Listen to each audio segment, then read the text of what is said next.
Амандасу пайғамбардың сүннеті, сәлемдесу әр адамның міндеті. Басым дейіп сәлем бердім баршаңа, өйткені ол адамдардың бір-біріне құрметі. Мұхаммедтің бойындағы сипаттар, иншалла, осы сипаттарды бойымызға сіңірейік, пайғамбарымызды үлгі тұтайық. Көп сөйлемейтін, жаман сөз айтпайтын, өзгелермен ерегіспейтін, сөзі мен ісі сай келетін, әрқашан ойланып жүретін, берген уәдесіне берік болатын, салақтықты жаны қаламайтын, ешкімнің кемшілігін іздемейтін, сыпайы және кішіпейіл болатын, туған туыстарын құрмет тұтатын, адал болған азықты алып жейтін, ретсіз не болса соны сөйлемейтін, әрдайым байсалдылық танытатын, дүние істеріне бола ашуланбайтын, көрші ақысына қатты көңіл бөлетін, жүрегі өте жұмсақ, сезімтал болатын. Жақсыларды жүрсеңдер жамандамай, өмір сүрер едік қой алаңдамай, қадірі бар адамды ит қылатын, ит құрлы қадір жоқ адамдар-ай. Қары көп қалың қыстың артынан, көгі қалың көлі мол жаз келеді. Иттің үретіні көп, тістейтіні аз, адамның сөйлейтіні көп, істейтіні аз. Ащы да болса өмір шындығы, 40 жаста жоғары білімдісің бе, жоқ па, айырмашылық болмайды. Білім алмаған әлдебір адамдар да көп табыс табуы мүмкін. 50 жаста көрікті мен көріксіз бірдей, себебі қанша әдемі болсаң да, бұл жаста сен әжімдер мен қара дақтарды жасыра алмайсың. 60 немесе 63 жаста жоғары лауазымы бар да, лауазымы жоқ та бірдей. Зейнеткерлікке шыққаннан кейін тіпті қара жұмыс істеген қызметші де бастығына бұрылып та қарамайды. 70 жаста шағын пәтерде, зәулім үлкен коттеджде бірдей.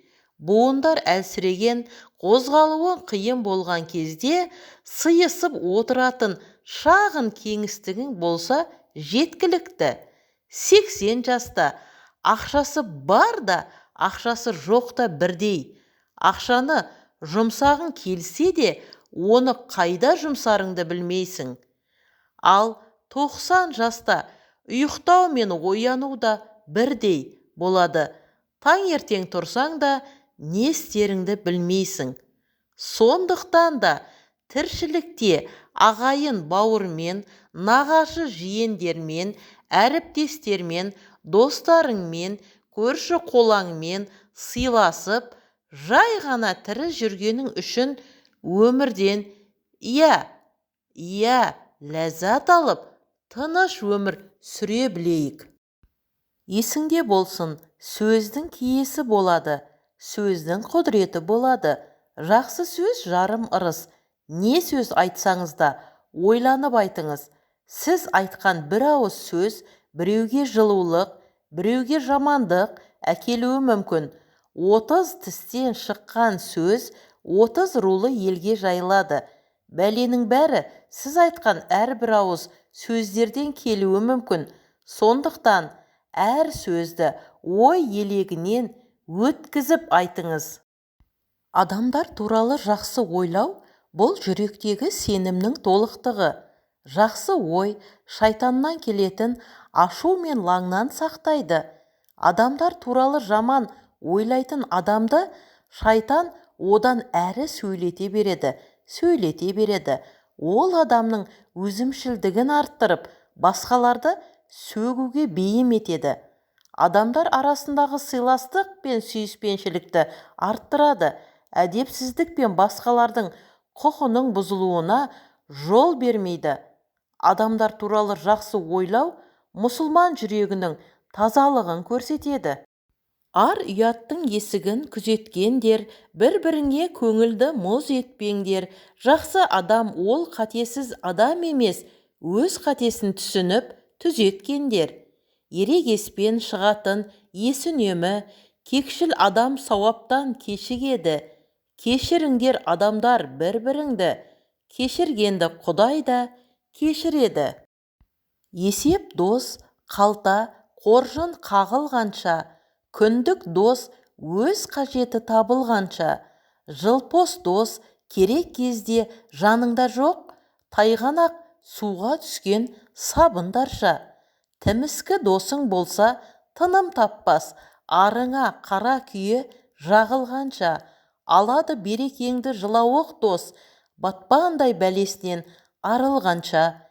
Күндес дос күліп тұрып күңк-күңк етіп күтеді ғазиз басың жаңылғанша. Адал дос жоғыңа да қарамайды, пейілі жан жылытар жалындарша. Тірліктің тауқыметін тең бөлісер, қарыны ақ түйенің жарылғанша. Қауқылдап қал жайыңды сұрастырар, кәрілік төсегіне таңылғанша.